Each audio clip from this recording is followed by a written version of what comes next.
The President spoke today by telephone with Iraqi Prime Minister Haider al-Abadi to discuss the political and security situation in Iraq and underscore the United States' enduring support for Iraq in its fight against ISIL.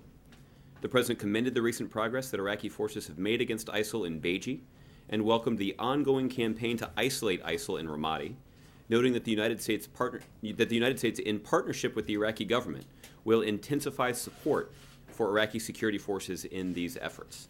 The President also voiced support for Prime Minister Abadi's leadership in his efforts to combat corruption and implement governance reforms, critical to promoting Iraq's political stability and economic prosperity. The two leaders noted their full support for the U.S.-led global coalition to counter ISIL, emphasizing that both the United States and Iraq are fully committed to partnering with the international community to degrade and ultimately destroy ISIL. They also reaffirmed their commitment to the strategic partnership between the United States and Iraq.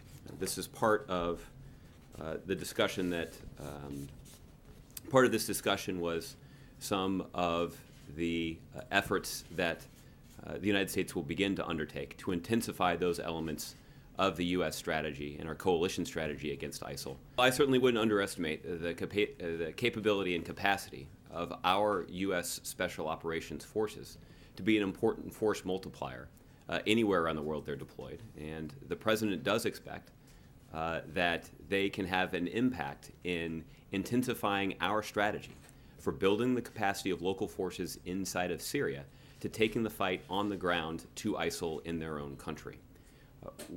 That has been the core element of the military component of our strategy from the beginning, building the capacity of local forces on the ground.